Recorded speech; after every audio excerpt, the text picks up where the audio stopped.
ನಮಸ್ಕಾರ ದೇವರು. ಶಿಸ್ತುಬದ್ಧವಾದಂತಹ ವಿತ್ತೀಯ ಶಿಸ್ತು ಇರತಕ್ಕಂತಹ ಕರ್ನಾಟಕದ ಸರ್ವತೋಮುಖ ಅಭಿವೃದ್ಧಿಗೆ ಆಗುವಂತಹ ಸರ್ವರ ಅಭ್ಯುದಯ ಆಗುವಂತಹ ಒಳ್ಳೆಯ ಬಜೆಟ್ ಇದು. ಮಾದರಿ ಬಜೆಟ್. ಕೇಂದ್ರ ಸರ್ಕಾರ ಎಲ್ಲಾ ರಾಜ್ಯಗಳು ಇದನ್ನ ನಕಲು ಮಾಡಲಿ ಅನ್ನೋ ಒಂದು ಆಶಯ.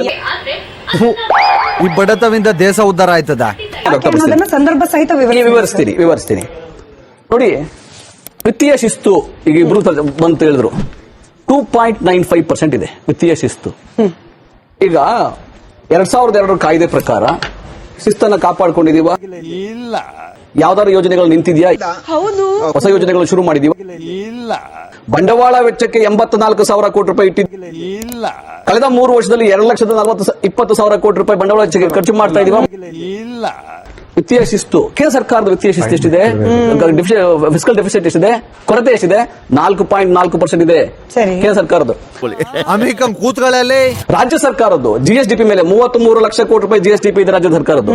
33 ಲಕ್ಷ ಕೋಟಿ ರೂಪಾಯಿ ಜಿಎಸ್ಡಿಪಿ ಇರಬೇಕಾದ್ರೆ 24.9% ನಾವು ಅದರ ಮೇಲೆ ಇರತಕ್ಕಂತಹ ಸಾಲದ ಪರಿಮಿತಿನೊಳಗೆ ಸಾಲ ಆಗಿದೆ. ಕೇಂದ್ರ ಸರ್ಕಾರ 55% ರವಿಕುಮಾರ್ ಸರ್ ಅವರು ಏನ್ ಹೇಳಿದ್ದು, ಈಗ ಫಿಟ್ನೆಸ್ ಟೆಸ್ಟ್ ಹೋದಾಗ ಇಲ್ಲ ಸರ್ ನೀವು ಲೆಕ್ಕ ಕೊಟ್ರಿ ಕರೆಕ್ಟ್.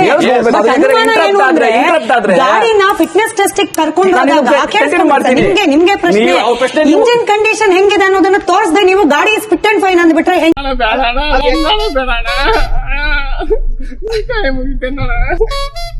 ನಾವು ರಾಜ್ಯದ ಸಾಲ ಮಿತಿ ಹೆಂಗಿದೆ ಅಂದ್ರೆ 24.9% ನಮ್ದಿದೆ. ಕೇಂದ್ರ ಸರ್ಕಾರ 55% ಇದೆ. ಕೇಂದ್ರ ಸರ್ಕಾರ ಸಾಲ ಮಿತಿ 55% ಸಾಲ ಮಾಡಿದ್ದಾರೆ. ನಿಮ್ಗೆ ಯಾಕೆ ಬೇಕದು?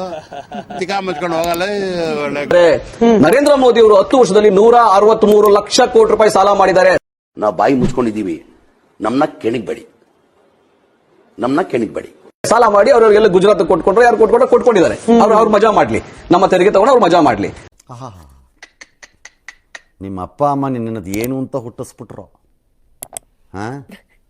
ಅದೇನು ಮುಹೂರ್ತ ನೋಡಬೇಕು, ನಿನ್ನ ಹುಟ್ಟಿಸಿದ ಮುಹೂರ್ತನ. ಹೆಚ್ಚಿಗೆ ಮಾಡ್ಲಿಕ್ಕೆ ಕಾರಣಗಳ ಕೇಂದ್ರ ಸರ್ಕಾರದಿಂದ ಬರಬೇಕಾಗಿರೋದು ಎಷ್ಟು? ನಮ್ಮ ರಾಜ್ಯದ ಬಜೆಟ್ ಎಷ್ಟು? ನಾವು ಗ್ಯಾರಂಟಿ